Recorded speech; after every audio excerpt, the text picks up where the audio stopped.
اس نے اسی رات پولیس کے اعلیٰ افسر سے درخواست کی تھی کہ اسے ڈاکو غلام البرقی سے خطرہ ہے، لہٰذا اس کے محل کے اطراف پولیس کا پہرا لگا دیا جائے۔ اس سلسلے میں جو اخراجات ہیں وہ پوری کرتی رہے گی۔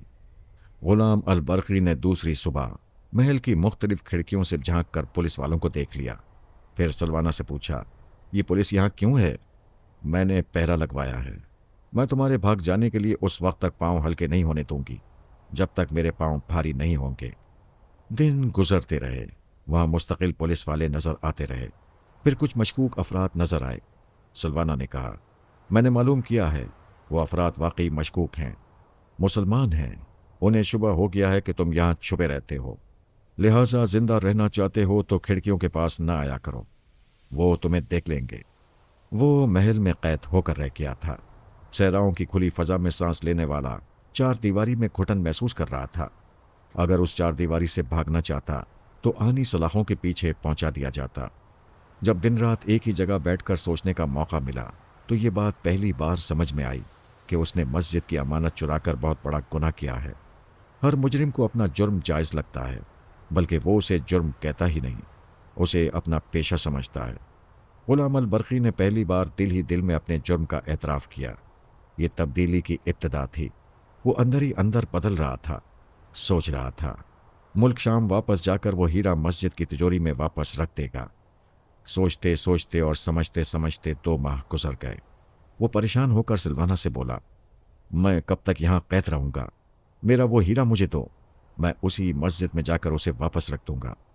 وہ ہنستے ہوئے کہنے لگی، تمہارا دماغ خراب ہو گیا ہے، عورت دل دے دیتی ہے، جان دے دیتی ہے، لیکن زیورات واپس نہیں دیتی۔ پھر وہ ہیرا تو نایاب ہے، اسے بھول جاؤ، میرے پاس اس سے بھی قیمتی ہیرے جواہرات ہیں، میں پیرس پہنچتے ہی وہ سب تمہارے حوالے کر دوں گا، صرف وہ ہیرا مجھے دے دو۔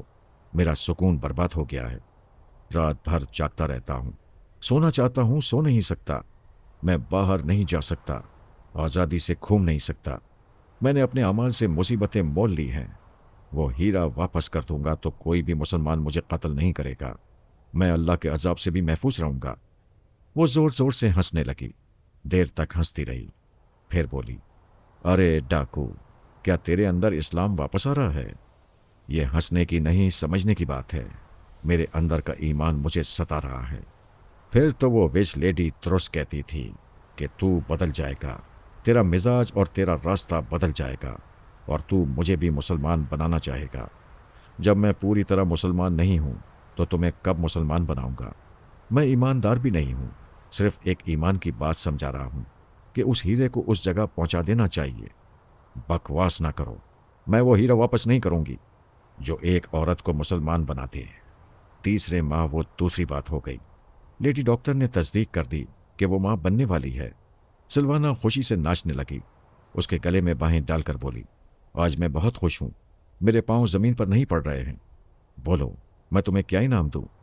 وہ ہیرا دے دو، میں ہمیشہ کے لیے یہاں سے چلا جاؤں گا۔ میں خود چاہتی ہوں تم ہمیشہ کے لیے چلے جاؤ، لیکن میں ابھی پہلے بچے کی ماں بن رہی ہوں، میرے مقدر کے حساب میں دوسرا بچہ بھی ہے، اور وہ بچہ بھی تمہارے خون سے ہوگا، اس لیے تم نہیں جا سکتے۔ نہیں جاؤں گا، لیکن تم وہ ہیرا ملک شام کے حاکم تک پہنچا سکتی ہو۔ جب وہ ہیرا اپنی جگہ پہنچ جائے گا، تم پر سے الزام اٹھ جائے گا، تمہیں قتل کرنے کا ارادہ رکھنے والے واپس چلے جائیں گے، تو پھر میں تمہیں پابند بنا کر نہیں رکھ سکوں گی، تم محل کی کھڑکیاں اور دروازے توڑ کر بھاگ جاؤ گے۔ میں نہیں بھاگوں گا، دوسرے بچے کی پیدائش تک ہم پیرس میں رہیں گے۔ تو پھر ایسا کرو، دوسرے بچے کو بھی دنیا میں آ جانے دو، جس دن وہ صحیح سلامت پیدا ہوگا میں وہ ہیرا تمہیں واپس کر دوں گی، اس طرح میرا کام بھی ہو جائے گا اور تمہیں بھی ایمانداری دکھانے کا موقع مل جائے گا۔ وہ ضدی اور ارادے کی پکی تھی، اپنی ہی باتیں منواتی جا رہی تھی۔ غلام البرقی کو صبر کرنا پڑا، کہتے ہیں صبر کا پھل میٹھا ہوتا ہے۔ 9 ماہ کے بعد 2 بیٹیاں ہوئیں، دونوں جڑواں پیدا ہوئیں، وہ ایک دوسرے کے شانے سے جڑی ہوئی تھیں، انہیں آپریشن کے ذریعے الگ کیا گیا، دونوں ایک دوسرے سے ذہنی طور پر اس قدر وابستہ تھیں کہ الگ کیے جانے پر روتی رہیں۔ انہیں ایک ساتھ لٹا کر بڑی مشکلوں سے چپ کرایا گیا تھا، ان میں سے ایک بھوک سے روتی تو دوسری بھی رونے لگتی، ایک جتنی مقدار میں دودھ پیتی تھیں دوسری بھی اتنی ہی مقدار میں پی کر مطمئن ہوتی تھی۔ وہ دونوں بڑی دلچسپیاں لے کر پیدا ہوئی تھیں۔ ادھر سلوانہ کی دلچسپیاں غلام البرقی سے ختم ہو گئیں۔ وش لیڈی کی پیشگوئی کے مطابق اس کے 2 بچے تھے اور 2 بچیاں پیدا ہو گئی تھیں۔ اب غلام کی ضرورت نہیں رہی تھی۔ اس نے زچہ خانے سے باہر آتے ہی پولیس کا پہرا اٹھوا دیا۔ اس نے کہا، تم جا سکتے ہو، باہر وہ اجنبی مسلمان نظر نہیں آئیں گے جو محل کی کھڑکیوں سے تمہیں نظر آیا کرتے تھے، کیونکہ وہ سرے سے مسلمان یا تمہارے دشمن نہیں تھے، میرے کرائے کے آدمی تھے۔ میں نے ان کی ڈیوٹی لگائی تھی کہ وقتاً فوقتاً محل کے آس پاس سے مشکوک انداز میں گزرتے رہیں۔ اس طرح تم انہیں اپنی جان کا دشمن سمجھنے لگے تھے۔ بہرحال میں تمہیں آزاد کرتی ہوں۔ غلام البرقی خاموش کھڑا اپنی دونوں بیٹیوں کو تک رہا تھا۔ اندر ہی اندر اس کی دنیا بدل رہی تھی۔ آج تک اس کا کسی سے کوئی رشتہ نہیں تھا، سلوانہ سے بھی کوئی دلی تعلق نہ تھا، مگر ان بچیوں کو دیکھ کر ان کی طرف دل کھینچا جا رہا تھا۔ آنکھوں سے دیکھ کر بھی یقین نہیں آ رہا تھا کہ یہ من موہنی صورت والی بچیاں اس کے خون سے تخلیق ہوئی ہیں۔ یہ یقین نہ آنے کے باوجود اندر ہلچل سی مچی ہوئی تھی۔ وہ بستر پر جھک کر دونوں کو باری باری چومنے لگا۔ سلوانہ نے پوچھا، کیا محبت جوش مار رہی ہے؟ ہاں، میں بیان نہیں کر سکتا کہ میرے اندر کیا ہو رہا ہے۔ آج تک میں انسان نہیں تھا، جانور تھا۔ خون کے رشتوں کی اہمیت اور محبت کو سمجھتا نہیں تھا۔ آج خود بخود سمجھ آ رہی ہے۔ اپنی سمجھ کو یہیں تک رکھو۔ جتنی جلدی ہو سکے بچیوں سے دور چلے جاؤ اور بھول جاؤ کہ کبھی اس محل میں آئے تھے، اور آئے تھے تو 2 بچیوں کی صورت میں یہاں چھپنے اور محفوظ رہنے کی قیمت ادا کر کے گئے تھے۔ اب جاؤ۔ میں نہیں جاؤں گا، یہ میری بیٹیاں ہیں۔ اگر جاؤں گا تو انہیں بھی ساتھ لے کر جاؤں گا۔ سلوانہ نے رائفل بردار عورتوں کو بلایا، پھر ان سے پوچھا، یہ بیٹیاں کس کی ہیں؟ سب نے باری باری کہا، آپ کی ہیں۔ تم سب جانتی ہو اور گواہ ہو کہ میرا ایک عاشق راتوں کو میرے پاس آتا تھا۔ سب نے کہا، ہاں ہم گواہ ہیں۔ وہ غلام البرقی سے بولی، بس اتنی سی بات سمجھ میں نہیں آتی کہ عورت جس مرد کی طرف انگلی اٹھا دے وہی اس کے بچوں کا باپ کہلاتا ہے، اور بچوں کے اصل باپ سے انکار کر دے تو عدالت بھی اسے باپ تسلیم نہیں کرتی۔ پھر اس نے رائفل بردار عورتوں کو حکم دیا، ہمارے مہمان کو محل کے باہر چھوڑ آؤ۔ اگر یہ جانے سے انکار کر دے تو دھکے دے کر نکال دو۔ دھکوں سے بھی نہ جائے تو پولیس افسر کو فون کرو اور اسے بتاؤ ملک شام کے حاکم کا مجرم ہیرے سمیت محل میں گھس آیا ہے، یہاں آ کر اسے فوراً گرفتار کیا جائے۔ وہ کبھی سوچ بھی نہیں سکتا تھا کہ ایک عورت اسے اس قدر کمزور اور بے بس کر دے گی، حالانکہ یہ سوچنے سمجھنے کی کوئی نئی بات نہیں تھی۔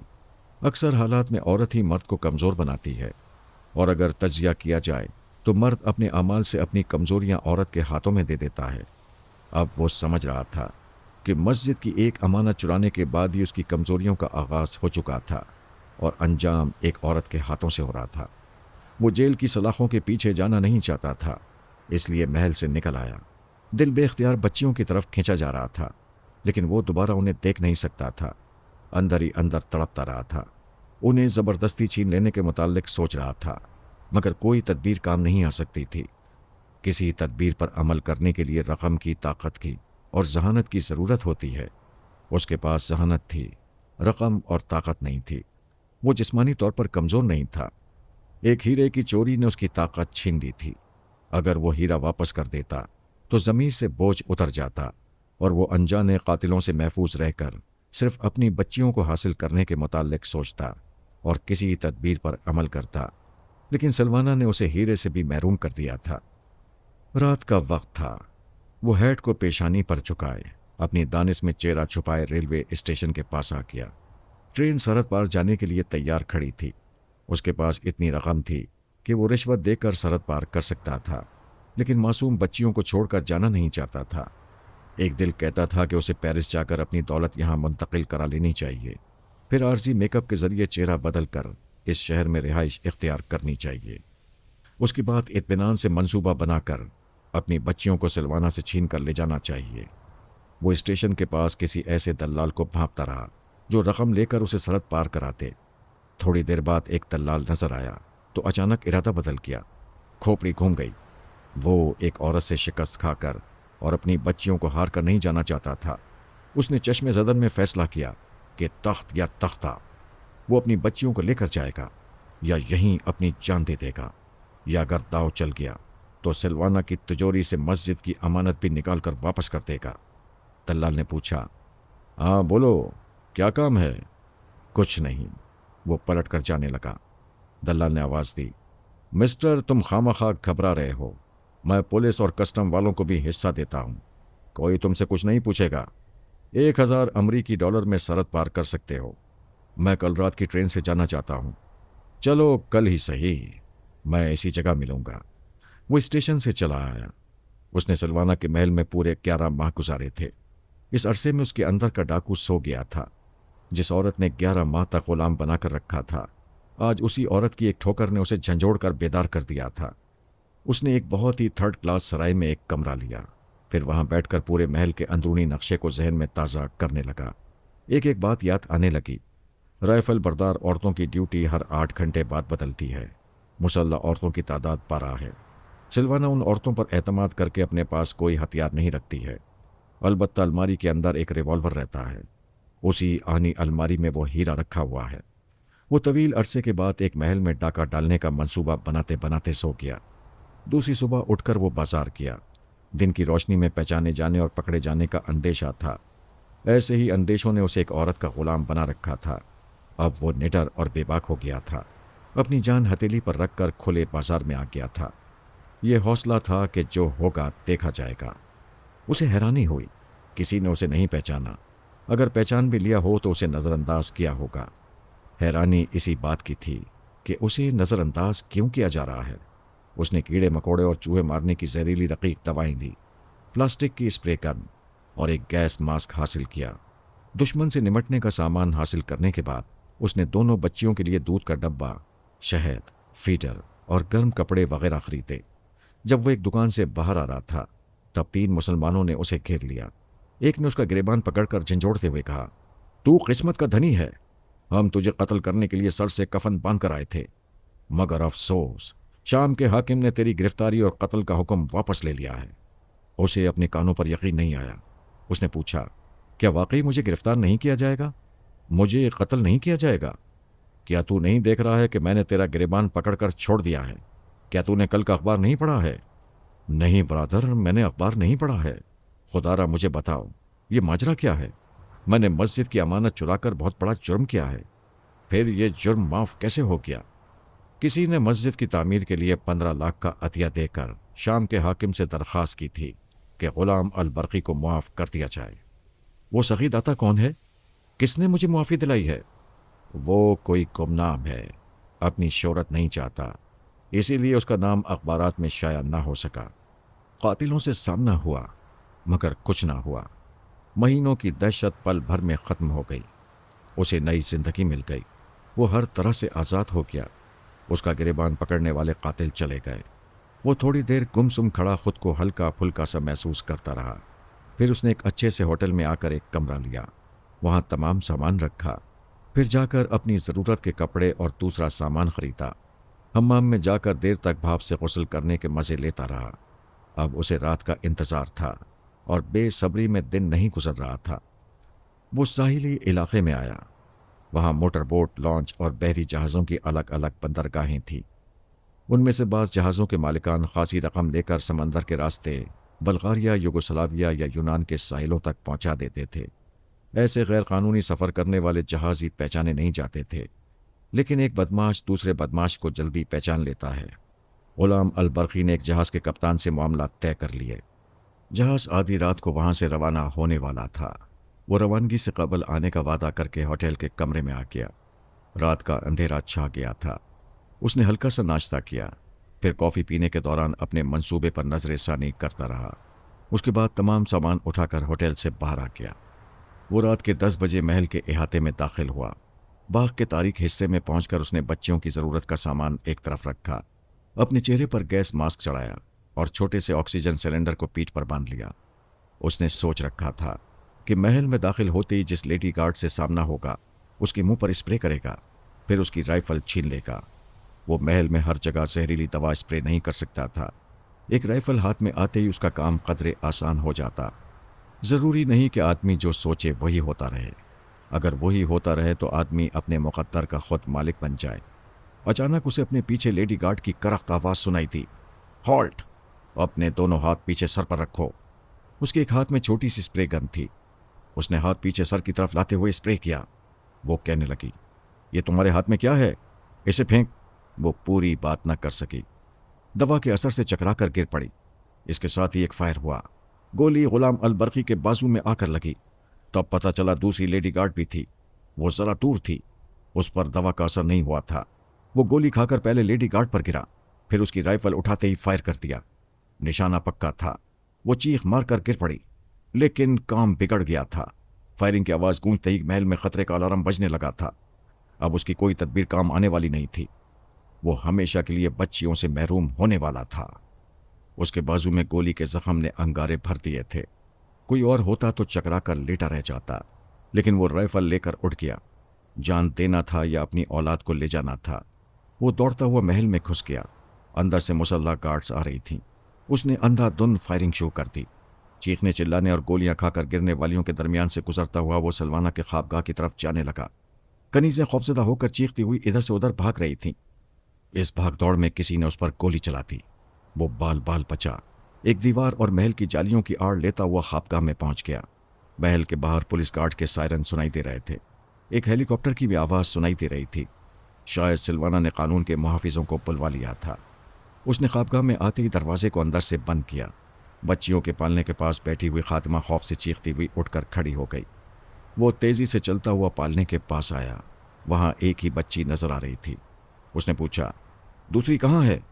وہ سہم کر بولی، مالکن اسے ڈاکٹر کے پاس لے کر گئی ہیں۔ وہ رائفل کو شانے پر رکھتے ہوئے بولا، تم جھوٹ بولتی ہو۔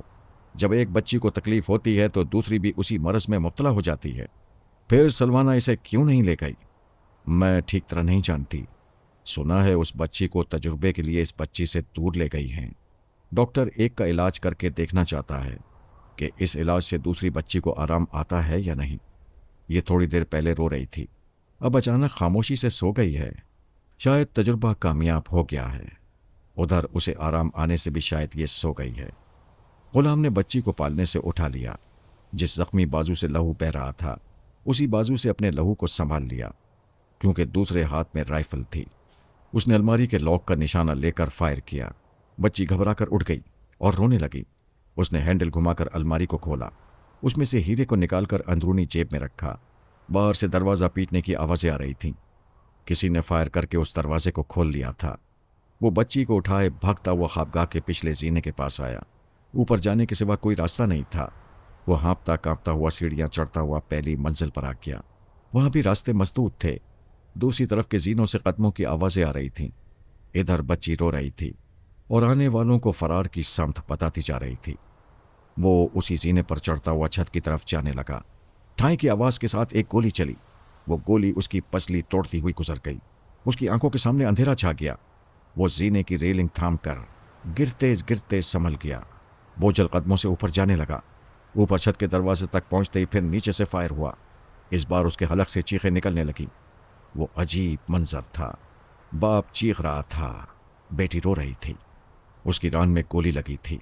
وہ لڑکھڑا کر چوکھٹ کے پار چھت پر آ گیا، پھر دروازے کو ایک جھٹکے سے بند کر کے چٹخانی لگا دی۔ اس کے بعد چھت کے فرش پر گر پڑا۔ اسے 3 گولیاں لگی تھیں۔ اس کا تمام جسم لہو میں بھیگ رہا تھا۔ وہ چاروں شانے چت پڑا ہوا تھا۔ بچی اس کے سینے پر پڑی بلک بلک کر رو رہی تھی۔ کوئی یار تھا نہ مددگار تھا۔ نیچے زمین سخت تھی، اوپر آسمان نامہربان تھا، اور چھت کا دروازہ لرز رہا تھا۔ رائفلوں کے بٹ مار مار کر اسے توڑا جا رہا تھا۔ وہ بے ہوش ہو رہا تھا، آنکھیں بند ہونا چاہتی تھیں۔ وہ پورے حوصلے اور آخری قوتوں کو سمیٹ کر آسمان کو دیکھ رہا تھا اور دل ہی دل میں کہہ رہا تھا، اے رب کریم، میں نے آج تک تیرے کرم کو نہیں پکارا، کبھی تجھے یاد نہیں کیا۔ یہ نافرمان بندہ پہلی بار تجھ سے زندگی کی بھیک مانگ رہا ہے۔ مجھے مسجد کی امانت لوٹانے دے، اپنی بچی کو ایک مکار ماں کے سائے سے لے جانے دے، پھر میں باقی زندگی تیرے نام کر دوں گا۔ میں ڈوب رہا ہوں۔ ڈوبتی ہوئی سماعت کے دوران اس نے 2 آوازیں سنی۔ ایک تو بچی رو رہی تھی، دوسرے ہیلی کاپٹر کی آواز تھی۔ پھر اسے ہوش نہ رہا کہ وہ کہاں ہے، کس حال میں ہے۔ شکاری کتوں کی طرح گھیرنے والے اور گدھ کی طرح منڈانے والے دشمن اس کا کیا حشر کر رہے ہیں، اسے کچھ معلوم نہ ہو سکا۔ اس نے زندگی میں پہلی بار خود کو خدا کے حوالے کر دیا تھا۔ پتہ نہیں کتنے لمحات بیت گئے، کتنے گھنٹے اور کتنے دن گزر گئے، تب اس کی آنکھ کھلی۔ وہ ایک آرام دہ بستر پر پڑا ہوا تھا۔ اس کے آس پاس نیم تاریکی تھی اور ہلکی دھیمی روشنی میں ایک بزرگ کا چہرہ نظر آ رہا تھا۔ اس چہرے پر ایسا نور و جلال تھا کہ ان سے نظریں نہیں ملائی جاتی تھیں۔ یوں بھی نقاہت کے باعث پھر آنکھیں بند ہو رہی تھیں۔ انہوں نے کہا، تم اپنی بیٹی کے ساتھ محفوظ ہو۔ ان کی بھاری بھرکم آواز دھیمی تھی مگر غلام کے اندر گونج رہی تھی۔ یوں لگ رہا تھا جیسے وہ دماغ کے اندر آ کر بول رہے ہوں۔ اس نے سوچا ایک بار آنکھیں کھول کر اس جلال سے بھرپور اور پرنور چہرے کو دیکھے، لیکن بے حد کمزوری کے باعث آنکھیں کھولنے کی سکت بھی نہیں رہی تھی۔ لیکن عجیب بات تھی، وہ چہرہ بند آنکھوں کے باوجود نظر آ رہا تھا۔ شاید وہ دل کی باتیں سمجھ لیتے تھے، اس لیے اس کے دل سے نظر آنے لگے تھے۔ اب وہاں سے جا رہے تھے۔ اس بار بولنے کی بھی سکت نہیں رہی تھی۔ وہ پوچھنا چاہتا تھا، آپ کہاں ہیں؟ میں کہاں ہوں؟ میری بیٹی کہاں ہے؟ اس نے محسوس کیا ان کے سوالات کے جواب مل رہے ہیں۔ وہ اپنی مخصوص بھاری بھرکم آواز اور مؤثر لہجے میں کہہ رہے تھے، میں خدا کا ایک ناچیز بندہ ہوں۔ تم پیرس کے ایک مضافاقی علاقے میں ہو۔ یہ میرا ایک فلاحی ادارہ ہے۔ یہاں تمہاری بیٹی محفوظ ہے، بخیریت ہے اور نہایت آرام سے ہے۔ یہ آواز دماغ میں بڑی آہستگی سے گونج رہی تھی۔ وہ کہہ رہے تھے، میرے عزیز، انسان دنیا کو نہیں بھولتا، خدا سے کیا ہوا وعدہ بھول جاتا ہے۔ تم نے وعدہ کیا تھا کہ مسجد کی امانت لوٹانے اور اپنی بیٹی کو غلط ماحول سے نکالنے کے لیے تم اپنی زندگی اللہ کے نام کر دو گے، گویا خود کو اللہ تعالیٰ کی عبادت کے لیے وقف کر دو گے۔ وہ بستر پر پڑا آنکھیں بند کیے حیرانی سے سوچ رہا تھا، یہ بزرگ کون ہیں؟ میں نے تو دل ہی دل میں دعا خدا سے مانگی تھی۔ یہ بزرگ میرے دل کی باتیں کیسے جانتے ہیں؟ کیا یہ میری ہسٹری جانتے ہیں؟ ہاں، جانتا ہوں۔ تمہارے اندر جرائم کی جو غلاظت بھری ہوئی تھی وہ محض 25 برس کے لیے تھی۔ جس وقت تم گولیاں کھا کر محل کی چھت پر گرے تھے اور اپنی زندگی اللہ تعالیٰ کے لیے وقف کر رہے تھے، ٹھیک اسی وقت تم 25 برس کے ہو گئے تھے۔ تمہارے اندر سے جرائم کی تمام غلاظتیں نکل چکی تھیں۔ اب تم ایک سادے کاغذ کی طرح ہو۔ اس کاغذ کی بدولت اللہ تعالیٰ سے کیے ہوئے وعدے کے مطابق نئی زندگی پانے والے ہو۔ چند لمحات تک خاموشی رہی۔ وہ سوچ رہا تھا، میں جو سوچتا ہوں اس کا جواب مل جاتا ہے، کیا یہ دماغ کی باتیں پڑھ لیتے ہیں؟ ان کی آواز سنائی تھی، یہ نہ سوچو دوسرا کیا پڑھ لیتا ہے، یہ سوچو تمہیں زیادہ سے زیادہ پڑھنا ہے، اتنا پڑھنا ہے، اتنا پڑھنا ہے کہ تم اپنے اندر اپنے رب کو دیکھنے لگو۔ پھر خاموشی چھا گئی۔ اس بار اس نے آنکھیں کھولنا چاہیں تو وہ کھل گئیں، لیکن وہ نظر نہیں آئے۔ وہاں سے وہ جا چکے تھے۔ کمرے میں کوئی نہیں تھا۔ ان لمحات میں وہ محسوس کر رہا تھا کہ وہ اندر سے دھل چکا ہے، اتنا صاف ستھرا ہو گیا ہے کہ ایسی پاکیزگی اس نے پہلے کبھی محسوس نہیں کی تھی۔ یہ بات رفتہ رفتہ معلوم ہونے والی تھی کہ یہ روح کی پاکیزگی ہے۔ صاحبوں، میں شیخ الفارس مرحوم کی بیٹی ہوں۔ میرا نام لیلا شیخ ہے۔ میں نے 5 برس تک بابا صاحب کے ادارے میں پرورش پائی۔ ان 5 برسوں میں میرے والد نے دینی تعلیمات حاصل کیں۔ بابا فرید واسطی کی خدمت میں حاضر ہو کر ارتکاز توجہ، مراقبے اور چلہ کشی کی عملی تربیت حاصل کرتے رہے۔ میں تجربے کار آیاؤں کی گود میں پرورش پاتی رہی۔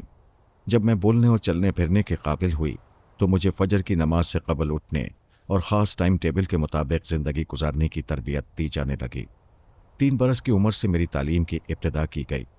میں ابتدا میں ناقابل فہم تھی۔ مجھے بظاہر کوئی بیماری نہیں ہوتی تھی، مجھے کوئی زخم نہیں لگتا تھا، لیکن میں تکلیف میں مبتلا ہو کر روتی تھی۔ آیائیں مجھے سمجھ نہیں پاتی تھیں، لیکن میرے والد کو معلوم ہو جاتا تھا کہ میری دوسری بہن کسی تکلیف میں مبتلا ہے۔ بابا فرید واسطی کو کشف و کمال حاصل تھا۔ انہیں معلوم ہو جاتا تھا کہ میری بہن بخار میں، سر درد میں یا کسی مرض میں مبتلا ہے۔ وہ اس علم کے مطابق مجھے دوائیں کھلاتے تھے۔ جب مجھے آرام آ جاتا تو میرے والد سے فرماتے تھے، میرے عزیز، اطمینان رکھو، اب تمہاری دوسری بیٹی بھی صحت یاب ہو چکی ہے۔ میرے والد عرض کرتے تھے، آپ با کمال بزرگ ہیں، آپ نے مجھ پر بڑا رحم کیا ہے۔ ایک رحم اور کر دیں، میری دوسری بیٹی کو میری گود میں پہنچا دیں، اس کے بعد میری کوئی آرزو نہیں رہے گی۔ انہوں نے نصیحت کی، میرے عزیز، خواہشیں کبھی ختم نہیں ہوتیں۔ ایک اولاد کے بعد دوسری اولاد کی خواہش، پھر دونوں کی تعلیم و تربیت کی ذمہ داریاں، انہیں علوم سے مالا مال دیکھنے، پھر انہیں سہاگن دیکھنے کی خواہش، اس کے بعد نواسوں نواسیوں کی خوشحالی کی خواہشیں۔ دنیاوی زندگی گزارنے والے مرتے دم تک خواہشات سے پیچھا نہیں چھڑا سکتے۔ جو لوگ اللہ توکل زندگی گزارتے ہیں اور روح کی گہرائیوں سے یہ تسلیم کرتے ہیں کہ اللہ جتنا دیتا ہے اتنا دینے کے بعد اور نہیں دیتا، تو اس میں قدرت کا بھید ہوتا ہے۔ تمہاری دوسری بیٹی نہ ملنے میں بھی قدرت کا کوئی بھید ہے۔ میری کوششوں سے ایک ہیلی کاپٹر تمہیں ایک بیٹی کے ساتھ یہاں لے آیا۔ اللہ کی مرضی ہوگی تو کبھی دوسری کو بھی لے آؤں گا، یا وہ خود کبھی تم سے آ ملے گی۔ اس دن کے بعد میرے والد نے دوسری بیٹی کو اللہ کی رضا پر چھوڑ دیا۔ خدا پر بھرپور اعتماد ہو تو قدرت نئے راستے دکھاتی ہے۔ میرے والد کی سمجھ میں یہ بات آئی کہ جب میری بہن بیمار ہوتی ہے تو میں بیمار ہوتی ہوں، اور دوائیں مجھ پر اثر کرتی ہیں تو وہ بھی صحت یاب ہوتی ہے۔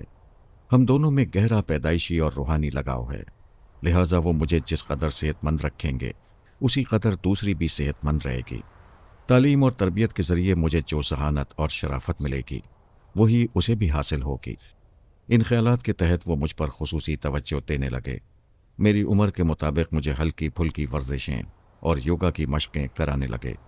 سیر خیزی کے ساتھ ایسی مشقیں جاری رہیں تو انسان شاید ہی کبھی بیمار پڑتا ہے، لیکن دماغی طور پر ہر حال میں صحت مند رہتا ہے، اور دماغی صحت مندی ذہانت کو حیرت انگیز طور پر تیز تر کرتی جاتی ہے۔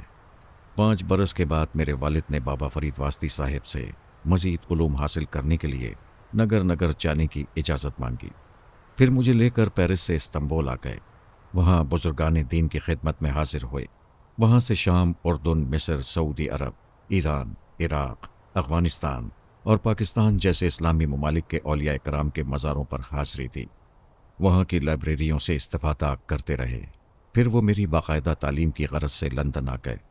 بچپن سے جاری رہنے والی یوگا کی مشقوں نے، دینی تعلیم و تربیت نے میری ذہانت کو خوب چمکایا تھا۔ میری یادداشت حیرت انگیز تھی۔ ایک بار کوئی بات سن کر یا پڑھ کر اسے کبھی نہیں بھولتی تھی۔ مجھے انسانی چہروں اور ان کی آنکھوں کو پڑھنے کا علم آ رہا تھا۔ والد صاحب نے مجھے 12 برس کی عمر سے شمع بینی کی مشق شروع کرائی۔ اس دوران بابا فرید واسطی نے میرے والد صاحب کو طلب کیا تھا اور فرمایا تھا، اب تمہیں اس ادارے کی ذمہ داریوں کو سنبھالنے کے لیے یہاں رہنا چاہیے۔ لندن میں لیلا کی تعلیم جاری رہنے دو۔ یہ کسی پر ظاہر نہ کرو کہ تم 2 بیٹیوں کے باپ ہو، اس لیے کہ دونوں ذہین اور خطرناک صلاحیتوں کی مالک ہوں گی۔ سپر طاقتیں ان کی دشمن بن جائیں گی۔ انہیں پردہ راز میں رہنا چاہیے۔ یہ نصیحتیں کرنے کے 24 گھنٹے بعد بابا فرید واسطی کا انتقال ہو گیا۔ ان کے بعد تمام ادارے کی ذمہ داریاں میرے والد کو سونپ دی گئیں۔ انہوں نے بابا فرید واسطی مرحوم کے حجرے میں رہائش اختیار کر لی۔ مرحوم کی نصیحت کے مطابق انہوں نے مجھ سے باپ بیٹی کا رشتہ ظاہر نہیں کیا، مجھے لندن ہی میں رہنے دیا۔ انہی دنوں فرات علی تیمور کے ساتھ ہی بابا صاحب کے ادارے میں داخل ہو چکے تھے۔ ان میں سونیا کو بہت زیادہ اہمیت حاصل ہو گئی تھی۔ وہ بڑے حیرت انگیز کارنامے انجام دے رہی تھی۔ حکومت فرانس نے اسے خصوصی اختیارات دیے تھے، ایسے زبردست اختیارات کہ اس کے ایک حکم پر پورے فرانس کی پولیس اور فوج حرکت میں آ سکتی تھی۔ یہ اختیارات آج بھی اسے حاصل ہیں۔ والد صاحب مجھ سے اکثر ملنے آتے تھے۔ ہم باپ بیٹی کے درمیان خفیہ رابطہ قائم رہتا تھا۔ انہوں نے بتایا کہ بابا فرید واسطی مرحوم کی دعاؤں سے سونیا کو کمال روحانیت کا درجہ حاصل ہوا ہے۔ یہ محض اس لیے کہ اس نے نفسانی خواہشات پر قابو پا لیا ہے، فراز سے جسمانی رشتہ ختم کر دیا ہے۔ میں جیسے جیسے جوان ہو رہی تھی، والد صاحب مختلف حوالوں سے سمجھا رہے تھے کہ مجھے بھی نفسانی خواہش کو کچلتے رہنا چاہیے، اور میں ان کی ہدایت پر عمل کر رہی تھی۔ میں نے ان حوالوں سے نفس پر قابو تو پا لیا، لیکن ایک جیون ساتھی کی ضرورت سے انکار نہیں کیا۔ یہ فیصلہ کیا کہ جب مناسب وقت آئے گا تو ایک بہترین اور معقول شخص کی شریک حیات بن جاؤں گی۔ مگر ہم ارادہ کچھ کرتے ہیں، ہوتا کچھ اور ہے۔ 20 برس کی عمر میں جب میں نے خیال خانی کا کمال حاصل کیا تو ٹیلی پیتھی کے رشتے سے آپ ہی آپ فراز سے متاثر ہوتی چلی گئی۔ ویسے متاثر ہونے اور دیوانگی میں مبتلا ہونے میں بڑا فرق ہے۔ میں فراز سے زیادہ اپنے والد صاحب سے متاثر تھی۔ وہی میرے آئیڈیل تھے۔ میں ان کے نقش قدم پر چلتی تھی۔ ان کی ہر ہدایت پر عمل کرتے ہوئے میں نے ٹیلی پیتھی کا علم حاصل کیا تھا۔